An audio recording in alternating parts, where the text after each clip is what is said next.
This is the number one thing that novice covered call and cash secured put traders don't get. But now you get it, whether you're novice or experienced. That's really why I decided to write this book that I'm writing, because of this epiphany. To me, this changes everything. The simple little mindset snap, it changes everything. And once I understood this, I started being so much better at trading covered calls and cash secured puts, just the wheel in general.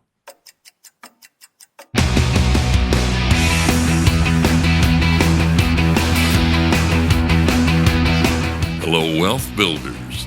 You're listening to Wealth Building with Options. Here's your host, Dan Passarelli. Hey, Wealth Building family. Welcome to episode 32. Actual results may vary.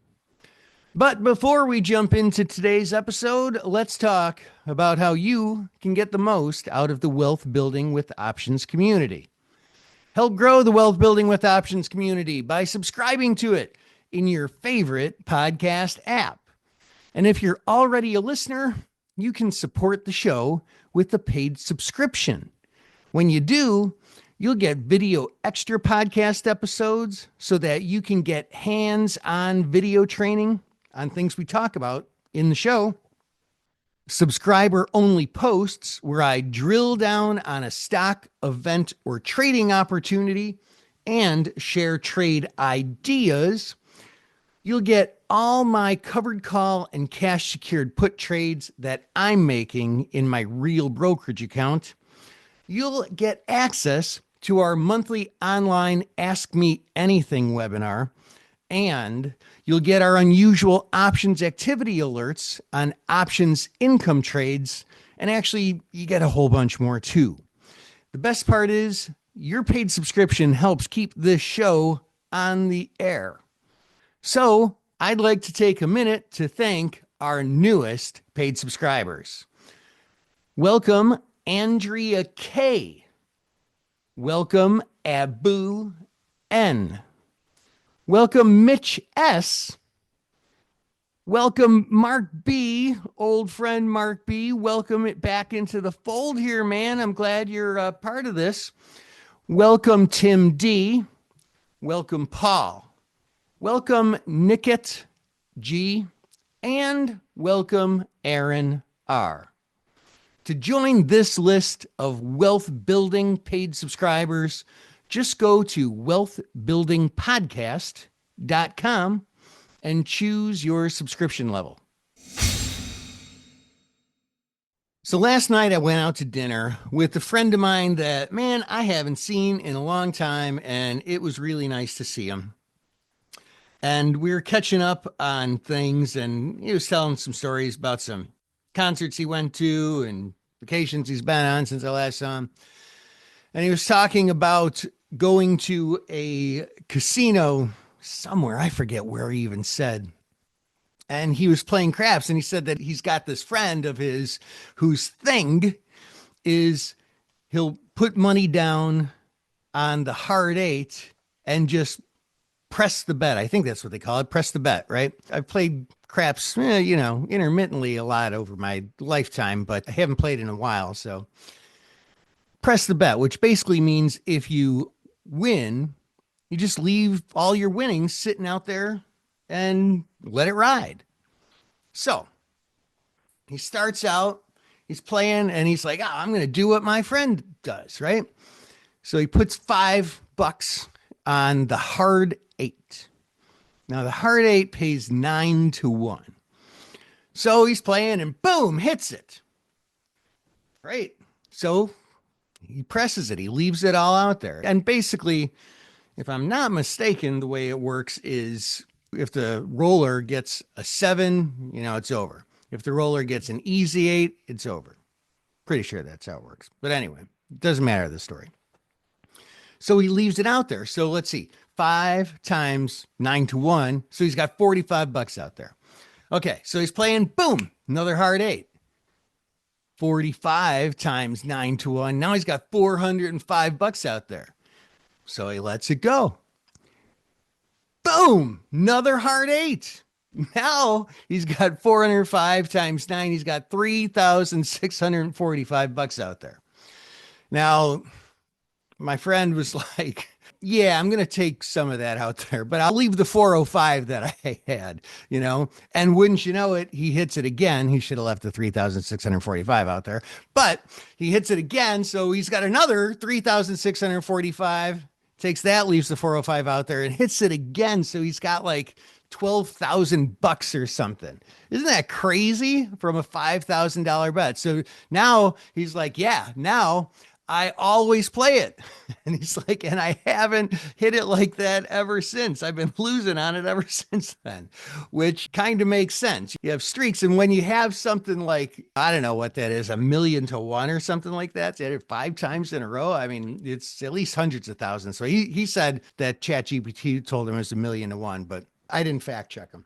But yeah, I mean, I'm kind of thinking that always playing that, just like if the odds are that little and you hit it, you should probably just count your blessings, because you get struck by lightning 3 times in a row, but you're not going to get struck by lightning 3 times in a row every time it storms. So one of the things that I'm kind of, I don't know, proud of or whatever, or happy that this is part of my life, is that I have friends from like a lot of different areas of life. And I think I've talked on the show before that I do have a couple who are professional gamblers and blackjack and like count cards and that kind of thing. And they have told me stories too, kind of like the opposite stories, where like, even though they have an edge in the long run, which is pretty small, it's like 1% or something for one of these blackjack card counters. But some of them who do it like professionally, like every day, travel the country doing it, they've talked about how it's possible, and some of them have experienced stuff like this, to have a 6-month stretch of being down money. Like today is whatever, January 1st, and by June 30th, you have less money than you had in January 1st. Like that happens because you don't win every hand. When you have a small edge, sometimes you have these, I mean, I won't call them slumps, because that kind of implies like luck, which it's not really about luck. It's about numbers, but you just have these bad runs. But that's a long run versus a short run problem. In the long run, you make money, but in the short run, I mean, chance can play out many, many different ways. Just gazillions of permutations of hands can lead to a lot of stuff. So that was kind of my lead in to my lead in today. What I actually kind of wanted to talk about is just like regular blackjack players. So depending on the rules at a regular blackjack table, if you're just a mere mortal who sits down at the blackjack table, the house might have like a 0.5% edge, 0.6. I mean, it depends on the rules apparently, and they can be different in different casinos.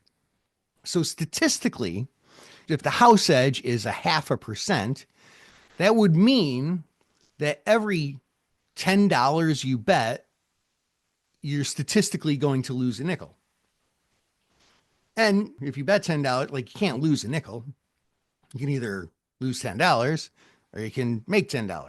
I don't know, if you double it, you make 20 or whatever, but that's the idea. It's just that when you do the math, the statistics, you would lose a nickel. But most players lose far more than that in the long run. Why? That house edge calculation, that assumes that the player plays perfectly, following the mathematically optimized basic strategy, or the book. The typical gambler makes suboptimal decisions. I mean, maybe you're sitting there having some cocktails, but I mean, the biggest reason is that most players, and even from what I understand, a lot of dealers, a lot more than one would expect, don't actually know perfectly pat basic strategy. Further, excitement, nervousness, fear of loss, hope for luck, And all that kind of stuff often can cloud judgment and overrule choices that would otherwise be based on mathematical probabilities for optimal decision making, even if you do know basic strategies down pat. Yet, like I mentioned, there are some of these people out there who not just know basic strategy, but they count and pay extra attention, and they actually outperform this casino's statistical expectations at the blackjack table by deliberately and dispassionately basically just paying more attention, counting cards. How you play affects the outcome. Actual results may vary. When trading the wheel, when do you roll and when do you accept assignment of in the money options? Or what do you do without the money options? Let them expire, roll them. When is it optimal to just sit it out and not sell options in the first place? There are a lot of variables for edge-based games, be it blackjack, the wheel, or whatever. Not to mention, there are a lot of variables in mental skill-based games, whether chess, backgammon, or the wheel, or what have you also. Actual results do indeed vary. Knowing how the wheel works is really not enough. There are two areas of focus to build wealth using the wheel strategy. The first one is to trade the wheel relentlessly systematically. And the second is to rewire your brain, which, okay, wow, that sounds kind of like a lot, Dan. Rewire your brain. How do you do that? Should I just give up now? No, it's actually easier than you think. And we're going to talk about that. We're actually not going to talk about that one this week. We're going to talk about that one in a couple weeks. And we're going to spend a few episodes on that because that's, oh boy, that's like a really, really kind of exciting thing that I'm putting into the book and talking about on the show here, the whole rewiring your brain. But for today, I want to get started in talking about trading the wheel relentlessly, systematically. Let's take all the stuff that we talked about here so far, and we're just going to take that as assumed knowledge. If this is your first episode, go back and binge the rest of the episode so that you get caught up. Unless you've been trading the wheel for a while, then you know, I don't know, maybe you can start here, but you probably learned something if you binge the past ones anyway. But let's drill down on the tactics today. I've used on this show today, and also in the past, the word system in describing the wheel. Any well-functioning system is always made up of parts, smaller processes within the greater system. In the wheel trading system, these systems are called cycles. So think about it like this. It's like trading the wheel is not, hey, if you do this thing, you outperform. It's more like if you do these things, you outperform. And these things are like a linear series of actions or trades. They're done one after another until a cycle is completed. A cycle is a series of one-to-many individual trades that culminates with making money on the collective group of trades within the cycle. After one cycle is complete, then the investor can recycle, which is my word for beginning another cycle. Skill is developed by learning nuances to keep each cycle as short as possible. That's really the skill part of this. Skill is developed by learning nuances to keep each cycle as short as possible. That's really the skill part of this. Shorter cycles mean making money and compounding that money faster. To understand the cycle recycle concept, let's kind of refresh ourselves here. Let's be really, really super clear about exactly what we're talking about. So, cycle, definition. A cycle is a series of one or more individual wheel trades that culminates in capturing a profit on the collective group of trades within the cycle. Recycle is just beginning a new cycle. Now, typically, when somebody first starts out trading the wheel, they really get hung up on the individual trades. They think about, geez, on this covered call, I got to make enough premium from this option. I got to, get a big enough premium to justify giving up that upside potential so I don't leave money on the table. Or worse yet, if the stock goes down a lot, I sell a call for $1 and the stock goes down $10. I mean, geez, that's terrible. I mean, I got to really focus on getting enough premium. And same thing with cash secured puts too, right? Oh gosh, man, I got to sell this put for enough so that I don't get stuck buying it $15 below the strike price and getting run over and losing money. A lot of the time, though, a couple quote unquote bad trades in which an investor negatively scalps the option or maybe would be forced into a position where they are buying the stock or selling the stock at a really lousy level. It makes a lot of new people to covered calls and cash secured puts really frustrated. A lot of them give up. They believe that the system just doesn't work. But investors are capable, you are capable of seeing the bigger picture, realizing that each one trade is a cog in the wheel. And once your brain gets that really important idea in it, the wheel becomes a really, really powerful wealth building tool. And I would go as far as saying that another really important thing to realize about the wheel is exactly what the commodity is that you're trading.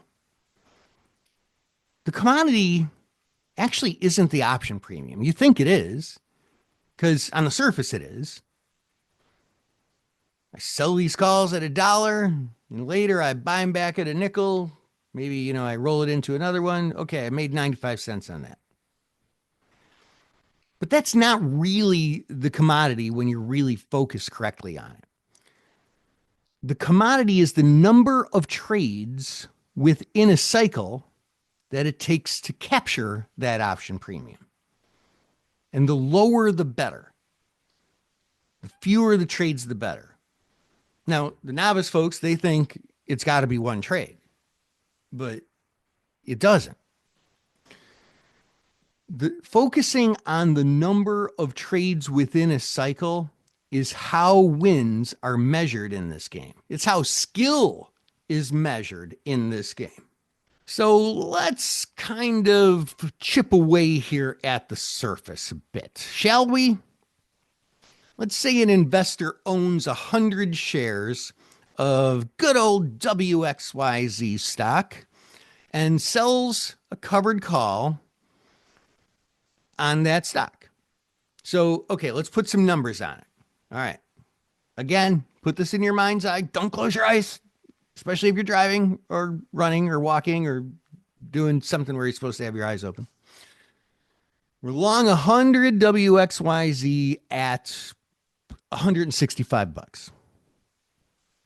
And now we've sold a call. We sell short one May 15th, 170 call, $5 out of the money at 95 cents. Okay. So imagine we fast forward however long, couple weeks or whatever it is, to the morning of expiration, and the stock has gone up. It's gone up to 172.20. So $2.20 in the money.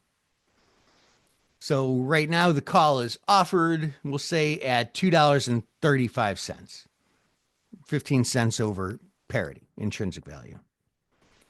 At this point, the trader may say, oh, geez, Louise, I sold this call at 95 cents.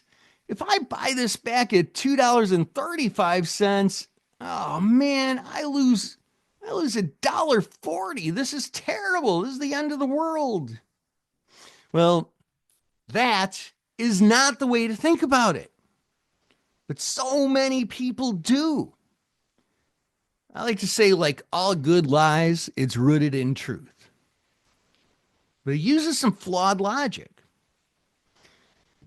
A little more experienced of a wheel trader takes it kind of a step further here. They'll look at that fact. They'll also consider that they made money on the stock. They made, let's see, from $1.65 to 172. They'll weigh that against the fact that they made money on the stock. The stock went from 165 to 172.20. So they made like 720 or something on the stock. But sometimes even that level of experience of a covered call trader gets frustrated too. They say, oh man, I would have made 720 on this move if I didn't sell that stupid call. Oh gosh, man, I threw away $1.40 negative scalp in that call. Oh man, like this really stinks. I only made 580 or whatever. I left $1.40 on the table. Stupid. And then they'll think expiration is approaching quickly too. Oh no, that means the loss. And they'll come to the realization too that, oh, it's expiration day. So that makes this feeling that I have about this loss. I mean, it's about to be inevitably locked in. It just makes it so much worse. It's like done. There's nothing I can do. I lost. Oh, geez. But you didn't lose. Oh, yeah. But I mean, I left money on the table. Yeah.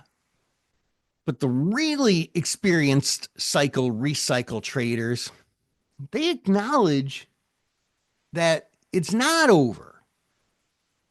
They have another trade or two or three or whatever that they're still going to make to complete this cycle to capture a premium and to lock in a profit. And they have these tools. They have a series of things to do, and they know what to do when a certain thing happens. And one of those things is the net zero roll. The net zero roll, that's like the quintessential, sort of fundamental ideal for the recycle trade management system.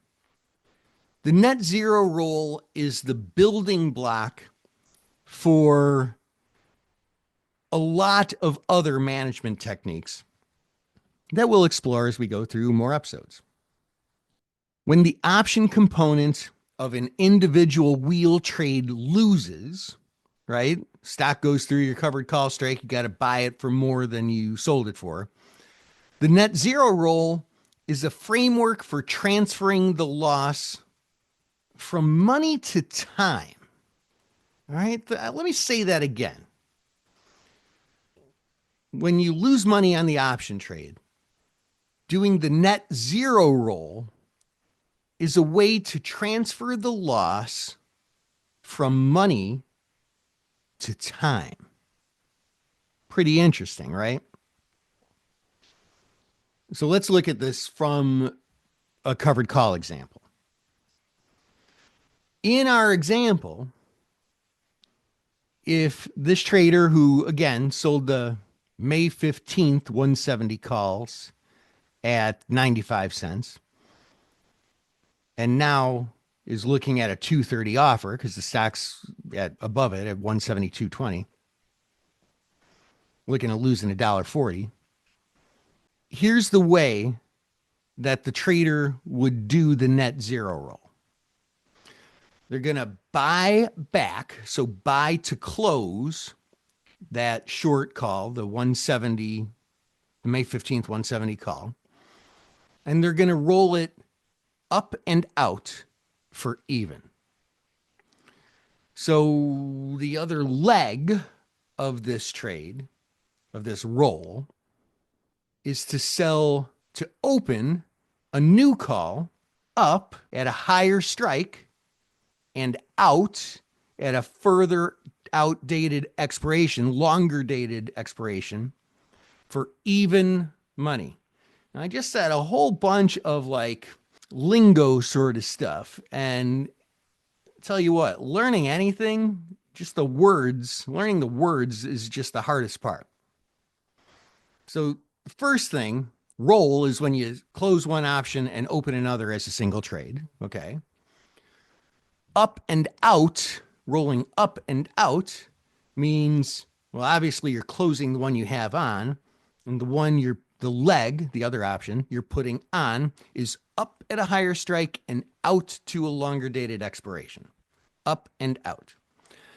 And we want to do it in a perfect world, okay? Like I'm kind of giving you the textbook example, which doesn't really happen in real life, but for now, pretend it does because it actually doesn't have to happen that way. It just makes the explanation easier. Let's pretend this can happen. We want to do it for even money. So that means the call that you're buying is the same price as the new call that you're selling to replace it. Okay? And when we do this roll, the stock component of it, we're not doing anything with it. So let's continue. If the investor does the net zero roll, we'll probably do something like this. They'll buy to close the May 15th 170 call, which is offered at 235. That's what they're going to pay. It might middle the market, but don't worry about that for now. And at the same time, they're putting this in as a spread or as a roll, depends on how your brokerage account does it. At the same time, they're going to sell one May 29th, so 14 calendar days later for the expiration, out in time. So one May 29th, 175 strike call, so up to a higher strike. So this is up and out. From May 15th, 170 call to May 29th, 175 call. And they're going to buy back the 170 calls at 235. And in this example, they're able to sell the May 29th, 175 call at 235 also. So the trade's put on for even money. They're not paying, they're not collecting. Whatever they pay to close the one, they collect to open the other one. So this is what's kind of like magic about this. That loss that you're about to take, the $1.40, you're not taking it. You're not locking in that. The credit that you get is the same as the debit that you get. What you're really doing is changing the terms of the deal. Instead of all this score having to be settled by May 15th, you're saying, what do you say we settle it at May 29th instead? Give me an extra 2 weeks on this, will you? And by the way, I don't really want to have 170 be my strike. I want 175 to be my strike. Now, how can you do that? Like, this sounds like pretty amazing, pretty incredible. So I'm not locking in my loss now. I'm delaying it and making it less likely to happen. It's like freaking magic. It's like Christmas. How can this be? Well, you can't always do this. It depends on two factors, and there's a lot of variables to each of those factors. Depends on the expiration date. If you're trading like SPY or something and you roll out to a 1 day later expiration, you're not going to do it. You probably have to go out a week or 2 weeks. Sometimes you might have to go out 3 weeks to get the even money. And you're not going to roll the strike up to 190. You're not going to get enough for that to be able to trade for even. So you probably don't have too much room to go up. And like I said, sometimes it's not going to be exactly even money, but if it's close, who cares? Geez, if you take more of a credit, that's great. So there's a lot of variables. And, we're going to talk a ton about management of these things, but that's the idea. This net zero roll, that's a pretty darn special thing. If you can get that down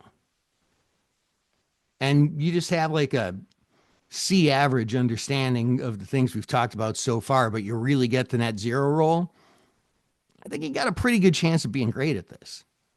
I mean, that's a special, special thing.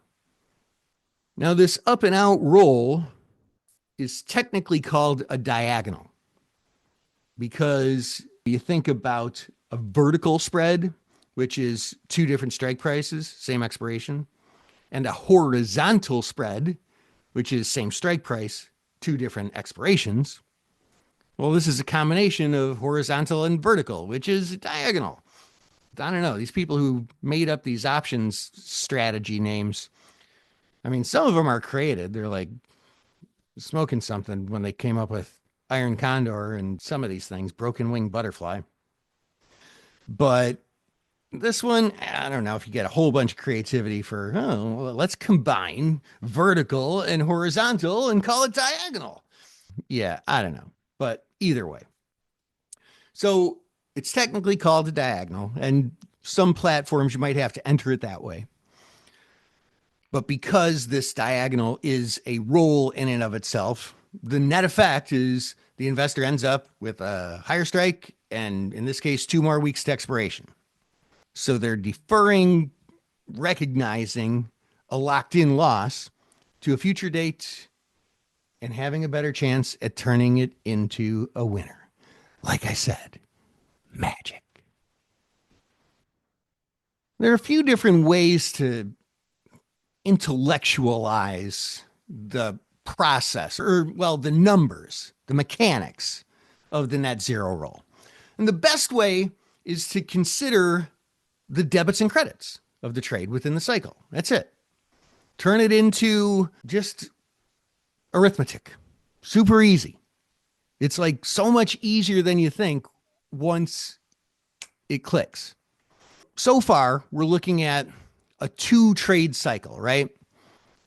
The person sold the original call at 95 cents and then bought it back at 235 while selling a further out higher strike also at 235. So at this point, what is the net credit? It's still 95 cents. They took in 95 cents. They paid out 235 and took in 235 on these 2 trades. Total credit's 95 cents. That's it. And so, like, the real magic to this whole thing is if they end up buying the trade back, if they end up buying this new call back, what did I say, May 29th, for less than 95 cents, they made money. And the strike's $5 higher. So it's easier to do that now. So the investor, in effect, changed nothing at all from a money perspective. The only thing that changed is the strike price and the expiration. That's it. So let's just kind of walk this puppy down the street here, right? The stock. Okay, so let's just kind of get this straight in my mind so that it's straight in your mind. Now we're short the 175 strike with the stock at 172.20. So still out of the money by, like, what is that? 280, right? And it wasn't out of the money. We rolled it from in the money to out of the money. I don't know. Let's say time passes and we talked about the log normal distribution probability curve, right? You think about that. it's starting out of the money, there's a greater than not chance, just from a pure statistics perspective, that it stays out of the money. And there's a smaller chance that it can go into the money. So right now the odds are on your side. So let's say it works out great. It works out perfectly. The stock doesn't go above 175.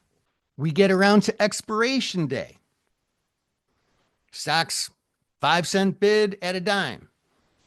Well, a lot of brokerage firms are going to let you buy that call back for no commission. There's a lot of brokerage firms out there, once you get under a certain point, that they will allow you to close short option trades for no commissions. Why, by the way? Because it's good risk management. And you know what brokerage firms like? Well, they like to make money on commissions. Wait a minute, that doesn't make any sense. Why would they not charge you commissions if they like to make money on commissions? Because they actually want you to be successful so that you trade more and pay them more commissions in the long run over time. They're not being short-sighted and saying, well, I'll grab a commission right now while he does something stupid.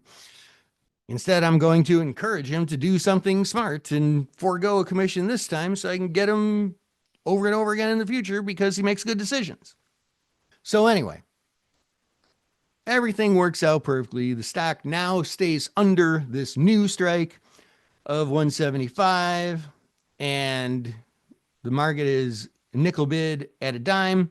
So the investor decides to buy it back at a dime. So let's just review pure debits and credits.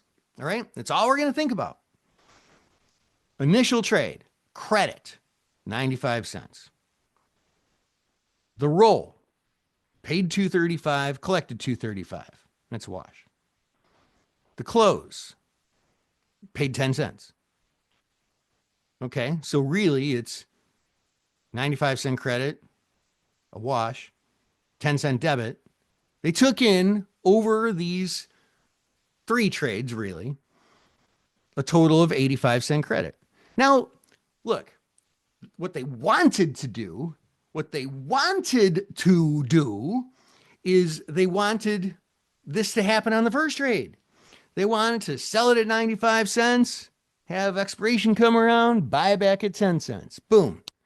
Wham, bam, thank you, ma'am. Done. But, it didn't work out that way. But they still made the same amount. It just took longer. They had a longer cycle. And you are going to have those. Cycles are going to be longer than one trade most of the time. This is the number one thing that novice covered call and cash secured put traders don't get. But now you get it, whether you're novice or experienced. I'll tell you what, probably a lot of experienced people don't get that either because, I don't know, I'll say often, I'm not the smartest guy in the room all the time. If I hang around with a lot of dumb people, I am, but I'm not necessarily a natural born genius by any stretch of the imagination. It took me a long time to really get this as an epiphany, just like, this is it. It cycles. That's really why I decided to write this book that I'm writing, because of this epiphany. To me, this changes everything. The simple little mindset snap, it changes everything. And once I understood this, I started being so much better at trading covered calls and cash secured puts, just the wheel in general. And that about wraps it up for this show. But before you go, I want you to get everything you can out of this. So please make sure you're subscribed on your favorite podcast platform, whether that's Spotify or Apple Podcasts, YouTube, or whatever it may be. And if you would be so kind, do me a favor, please. Would you mind leaving a comment? I'd surely appreciate it. Because more comments that are left, the better it is for the show being ranked. And that means more people get to listen to it. And we have a bigger, stronger community together and everybody benefits more. So please, if you would, you're listening to this now, leave a comment. I'd appreciate it. Until next time, friends, invest excellently.